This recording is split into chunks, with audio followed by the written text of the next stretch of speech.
This is Joseph and welcome to my podcast, In Eskwela. Sa podcast na ito, you will hear me talking about anything that grabs my attention na may kinalaman sa mga Kristiyanong Pinoy ngayon and the broader culture that they inhabit. Tara, maguntahan tayo. How to become better in conversations. Yan ang gusto kong pag-usapan natin para sa episode na ito. Sa palagay ko, isang mahalagang usapan iyan kasi napapansin ko sa lipunan natin ngayon, sa lagay ng ating kultura ngayon, one of the truly unfortunate state of affairs is that we are actually gradually losing our skills for truly productive conversation. So hindi na masyadong napapahalagahan, at least not in its proper valuing, yung produktibong pakikipaghuntahan sa kapwa-tao. Hindi ko sinasabi that we are becoming less conversant. In fact, if you observe, it is quite the opposite. Yung mga tao ngayon talagang gusto nila na ilagay yung opinion nila out there in public. So people have actually become more vocal. People actually have become more participatory sa mga ongoing conversations na nagaganap about almost every issue on the planet, mula sa mga pinakamaliit na usapin patungkol sa prinitong tuwalya sa Jollibee hanggang sa mga mas malalawak na social issues and political issues of the day like global warming and things like that. So people are actually quite conversant, but I am saying that it is productive conversations that we are beginning and gradually losing in our day. Kasi kung mapapansin nyo, even before we get something meaningful, enlightening, and relationship building out of our daily conversations, these conversations already deteriorate into name-calling, unfair labels, and misrepresentations of the other person who we disagree with. So that is the sad state of affairs. Ito yung kalalagayan kung paano nakikita ng mga tao na dapat i-conduct yung kanilang conversations. And I think it is sad because I am a firm believer of productive conversations. Naniniwala ako na mahalaga sa anumang lipunan, mula sa pinakamaliit na lipunan hanggang sa pinakamalaking lipunan ng tao, napakahalaga ng produktibong pakikipag-usap, produktibong pakikipaghuntahan. I believe this is quite consistent with my Christian worldview. You have that in the very first chapter of the Bible. Sa Biblia, makikita mo na sa simula, nandoon ang Diyos, our God who is the creator of all things. And what you would observe is that He creates by the agency, by the medium of His archetypal word, yung tinatawag na logos when you come to the New Testament and the Greek terminology of that. So God creates by His archetypal word, and by the medium of His archetypal word, He was able to productively bring order upon the great sea of chaos, and His word, His speech, actually was a constructive force that actually enhances the welfare of human beings being the beneficiaries of His creative work. Then when you come later in Genesis 1 and then jumping through Genesis chapter 2, makikita mo doon na nilikha ng Diyos ang tao ayon sa kanyang sariling wangis, and that means humanity. Human beings are actually social beings and are given the faculty of language. They also have this faculty of the logos. It was given to them as one of the many dimensions of bearing the divine image. They are created in God's image. So they are social creatures possessed with logic and language, which are tools that they are to use in order to construct, to produce, to bring order upon chaos, and to enhance the welfare of their fellow human beings.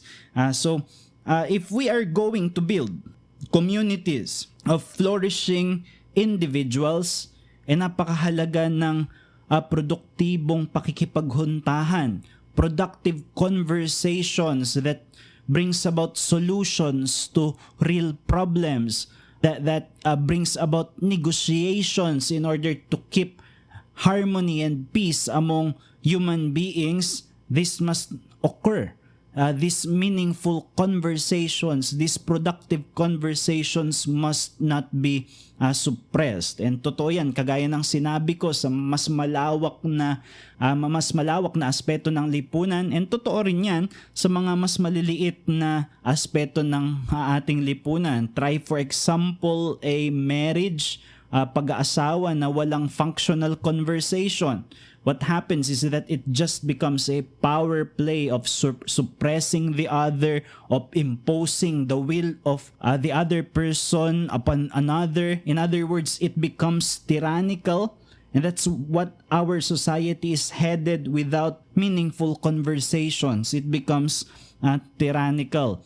As Christians, we believe that we are being redeemed and recreated in the image of God.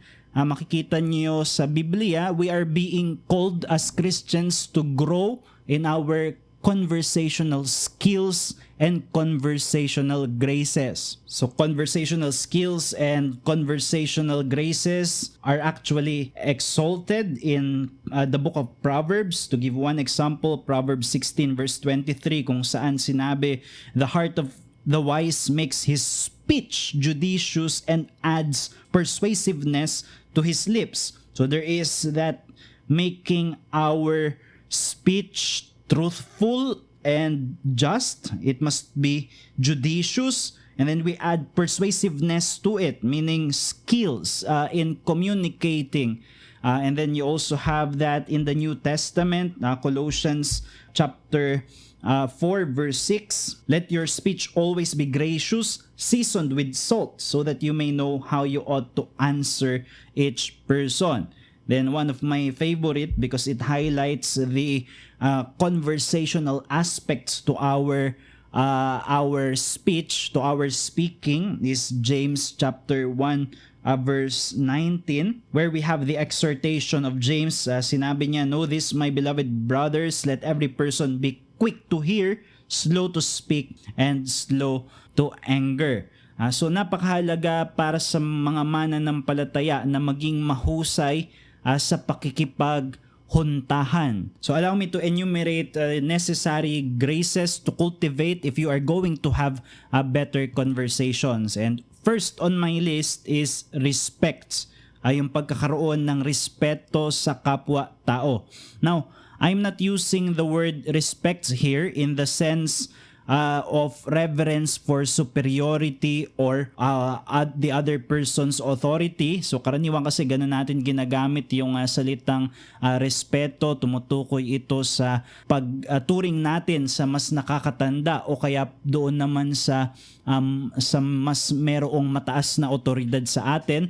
There is that aspect of respect, and mahalaga rin yun sa conversations, but I am using the word respect doon sa isang side nito, yung isang side ng salitang respect, which is what we can give by treating other people as our equals. So inside a conversation, within the context of a conversation, pag sinabi nating respeto, it is treating the other person as an equal and therefore valid. So by using respect in this sense, ang tinutukoy ko is the ability to see another person, the person you are conversing with, as a unique individual, and to allow that unique individuality to flourish within the context of the conversation. So kailangan tignan mo na itong kausap mo na ito ay isang individual na bukod tangi at naiiba sa iyo at naiiba rin sa iba pang mga tao, and you want to allow that uniqueness to flourish. And mahalaga yan sa pagkakaroon ng sabihin nating masaya at makabuluhang pakikipaghuntahan. So that means a healthy conversation is actually one where there is an allowance for both sides to flourish in their individualities as they exchange their thoughts, yung mga sari-sarili nilang naranasan sa buhay, and even their feelings, their sentiments. So a good conversation is one that allows those uniqueness, those peculiarities to emerge and to let that be an enhancing influence upon each other. Ang opposite ng respect is, of course, in this sense, narcissism. Narcissism means the love of one's self. And when that is put in the context of conversation, ang nagiging goal, ang nagiging aim doon sa loob ng pakikipaghuntahan is to actually just impose one's perceived sense of superiority over the other person. So ang gusto mong ipakita, mas marami akong alam sa'yo, mas magaling ako sa'yo, mas valid yung aking karunungan, o kaya mas marami akong mahuhusay na karanasan at magagandang karanasan that I can bring to the table, that I can bring in this conversation. So that is simply a narcissistic way to go through and engage a conversation.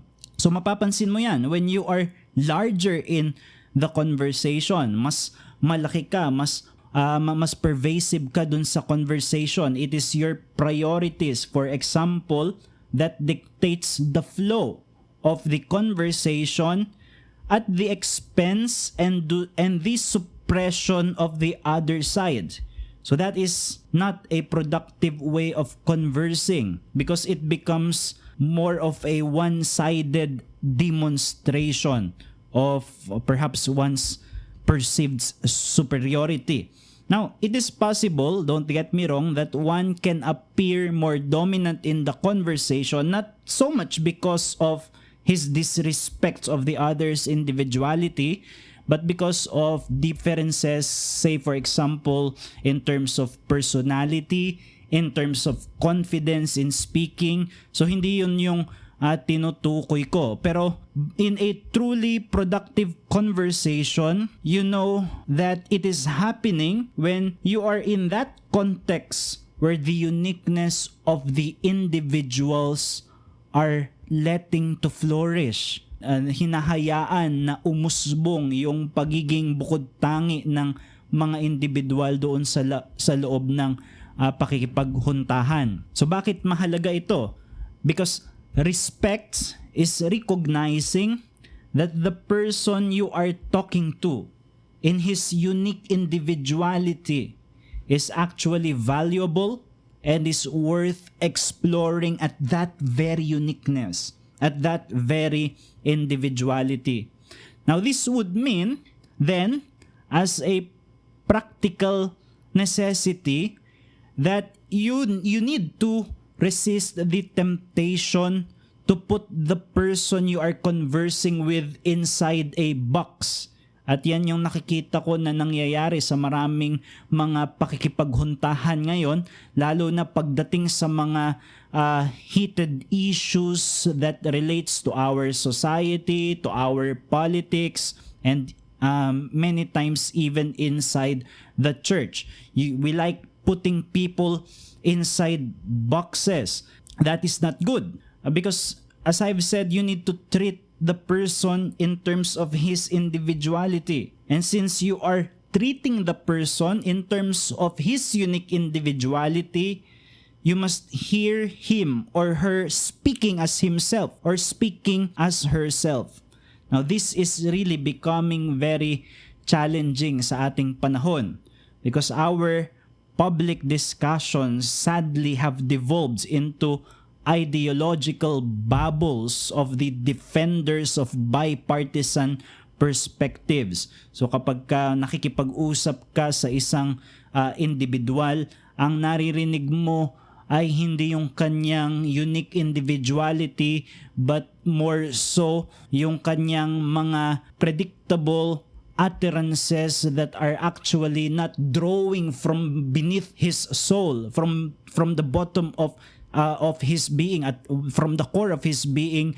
What you are hearing is what is drawn from the collectivist think tanks, and kaya mas nagiging challenging itong paraan ng pakikipaghuntahan na to. You don't actually hear individuals speaking. What you hear are unsophisticated creeds that are produced by ideological think tanks. Pag sinabi nating ideology, ito yung mga sabihin nating sistema or system of perspective in viewing the world that seem to have that cookie cutter solution sa lahat ng mga problema at mga issues ng lipunan. So what you hear are these creeds being uttered by people and not so much the individual speaking. And actually the fault may lie in you because you force individuals into boxes.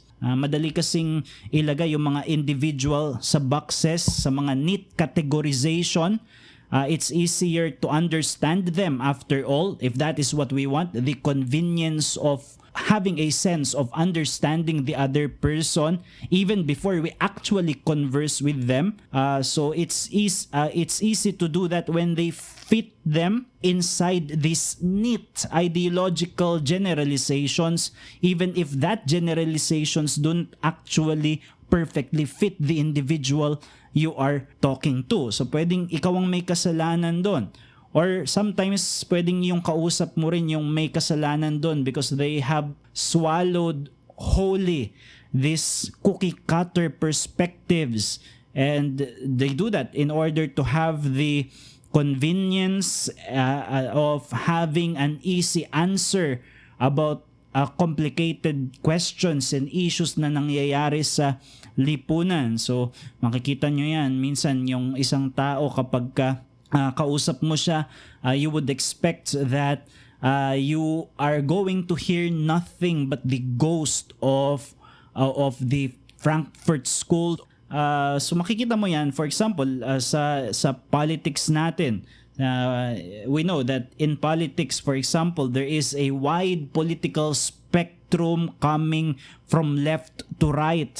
And decent people usually fall on about the center rather than the extremes. So merong nasa right of center or merong nasa left of center, pero hindi naman sila sobrang magkakalayo.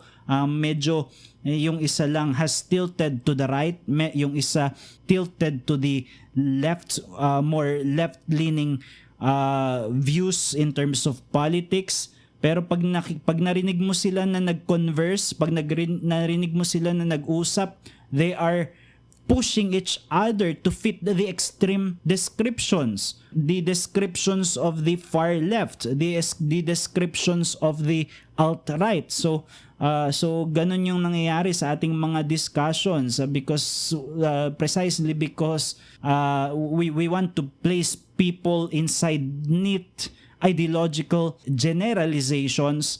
Kaya nga sinasabi ko na ang antidote dyan is to look at the individual you are talking to and converse with him or her as a unique individual. You want his or her individuality to emerge. In the Philippines, maririnig mo, if you criticize something liberal, DDS ka. If you criticize Duterte, you are a Dilawan liberal. So it seems like there is that attempt to put people inside these neat boxes, and that is not a proper way of conversations if our intention is to make it productive, to make it meaningful. So if you are going to engage in a productive conversation, you must have respects. And by respects, ang ibig sabihin natin, you want the unique individuality of the person to be heard, to be listened to, rather than force that person into those kinds of generalizations. Siguro sinasabi mo, paano nga kung yung isang tao na kausap mo niyakap niya yung mga uniformizing ideology that actually suppress his or her individuality. Well, I believe there's still something to learn at the particularity of that ideology in that individual. Bakit niya niyakap yun? Ano ba yung pinanggalingan niya? Ano ba yung mga experiences niya? So there's still something to learn even in those extreme cases. So there must be respect. There must be that treatment of the other person as a unique individual who is worth exploring, and you must believe that it will enhance you as you do so. So in connection to respect comes the second grace that I believe is also needed if we are going to have better conversations, and that is humility. In relation to respect, kadugtong din ito, there must be humility because as I've said, respect means you let the individuality of the person to flourish, to emerge, not to be suppressed in the conversation. And you do that because you have the humility that there is actually something to learn from that person. There is something that he could offer you in order to enhance yourself, to enhance your being. Kaya yung opposite din ito, yung sense of superiority that in the conversation, I'm the one who's going to do the teaching and this other person is not going to help me see anything that could actually broaden my perspective. Lagi ko sinasabi, favorite intellectual ko sa ating panahon, si Jordan Peterson. He has one of those 12 rules sa kanyang first book na ang pamagat ay assume that the person you are listening to may know something you don't. I-assume mo na kapag meron kang kausap, this person knows something that you do not know. And it takes humility to do that. As I've said, this issues from the facts that the person you are talking to is an individual who is unique from yourself. Iba siya sa'yo. Bukod tangi siya bilang individual, and that means that person has experiences that are unique to him or to her. And he has a way of looking into the world that's actually different from you. And allowing that uniqueness to flourish within the conversation requires humility, because what you are saying, if you are doing that, is this: my eyes are limited in what it has seen. I existed only in this tiny corner of the earth. Therefore, I need this person to add to the picture. I need this person to broaden my perspective. I need this person to actually enhance my being. Merong magandang statement si C.S. Lewis dyan sa kanyang libro na Experiment in Criticism, although he was saying this in relation to great works of literature, but I believe that great works of literature actually have the same function, or at least a similar function with listening to another person. At ito yung sinabi ni C.S. Lewis: we want to see with other eyes, to imagine with other imaginations, to feel with other hearts as well as with our own. We are not content to be Leibnizian monads. The man who is contented to be only himself and therefore less a self is in prison.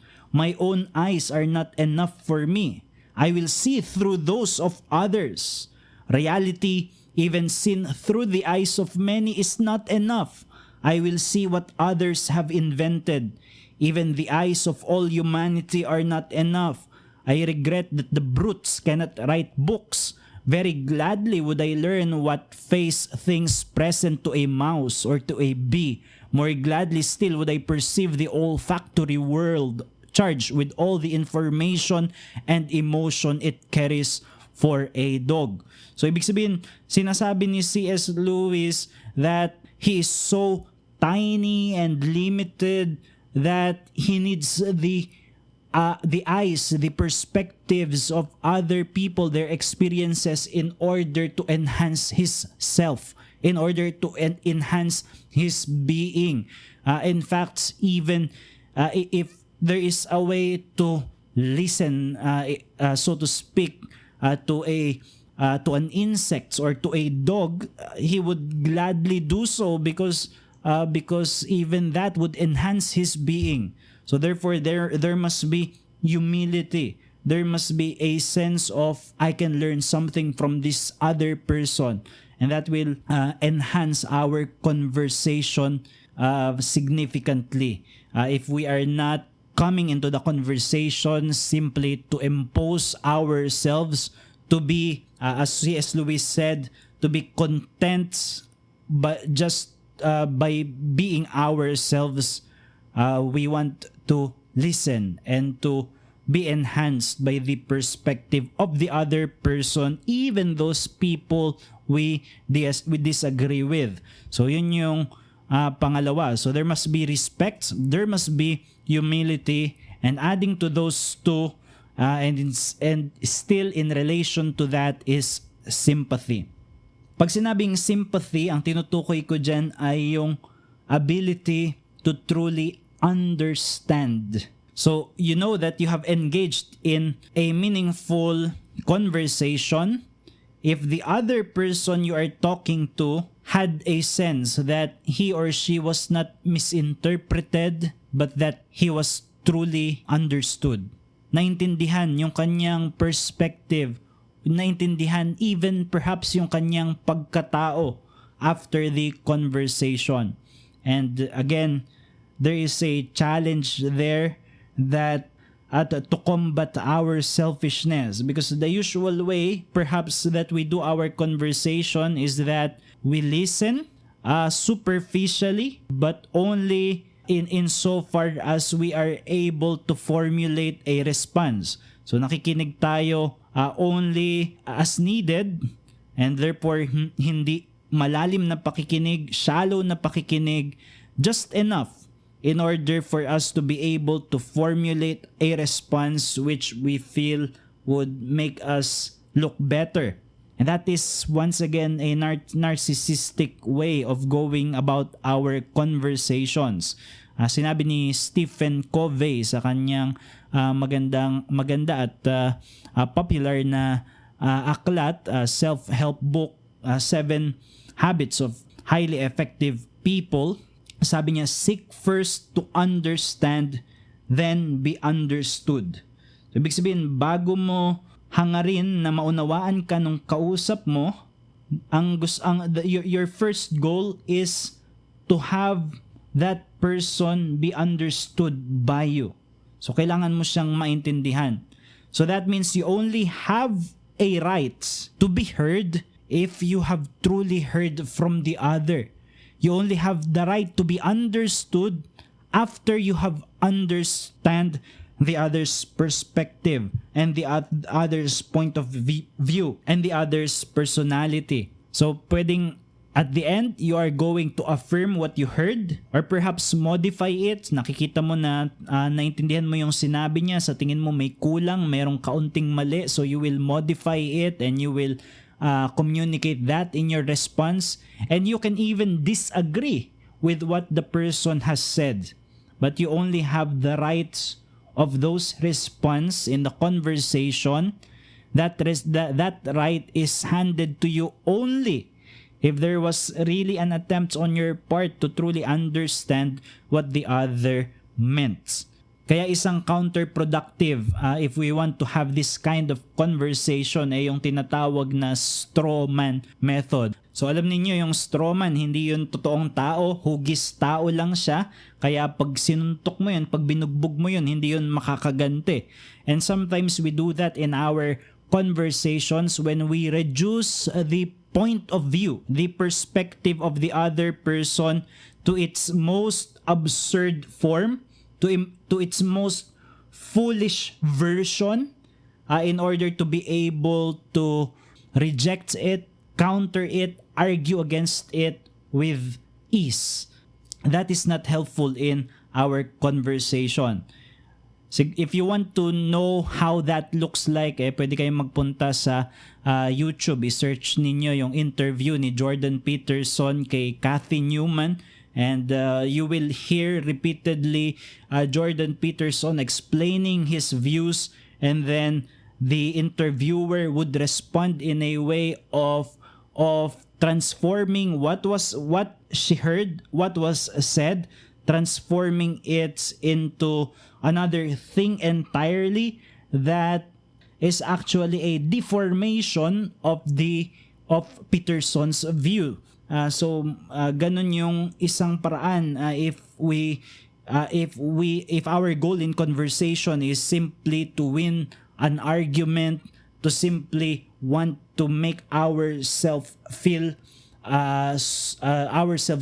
superior, ganun yung pwede mong gawin. You make a straw man out of the person's perspective. You make a straw man that is not really the person you are talking to, but an absurd and foolish form of that person in order to make it easier to attack that person. So that's not productive conversation. Kaya kung gusto mo ng produktibong conversation, well, you do the opposite of that. Instead of straw manning, you Iron Man the person. You Iron Man the other person's perspective. By that I mean, you listen to what the other person is saying, and in your mind, understand it, and in fact, if you can transform it into its strongest form, and you read the best intentions in the person rather than the worst. Because by doing this, you actually let the person feel that he or she was understood. And you actually understand the perspective, because you did not attempt to make it in its most foolish form, in its most absurd version. You understood it enough in order to see it in its best light, in its best version. So that is what you want in your conversation. You make an Iron Man out of the person you are talking to. You make an Iron Man of his views and perspective. And even if you happen to still disagree with that person, you are actually more learned from the conversation. Mas natuto ka doon sa pakikipaghuntahan sa isang tao, because now you can deal with the best of the perspective that you are arguing against. So isang magandang taktika dyan in action is that as you go through a conversation, try to from time to time repeat what the other is saying. Ulitin mo kung ano yung sinabi niya. It could be a paraphrase, but say it in such a way that that person will agree that is in fact what he means or what she means. Yun nga talaga yung gusto niyang i-communicate.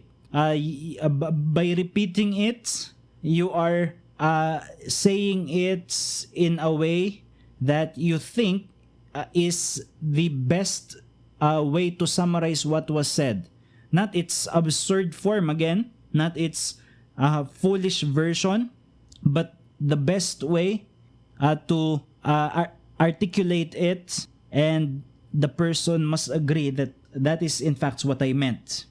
And only when you have gotten to that agreement can you make a response. Pwede ka lang mag-respond kapag naulit mo yung sinabi nung kausap mo in a way that he thinks or she thinks that it was in fact what was said and what was communicated. So that would improve your conversation. Again, if we are going to have better conversations, we need to respect the individuality of the person that we are talking to.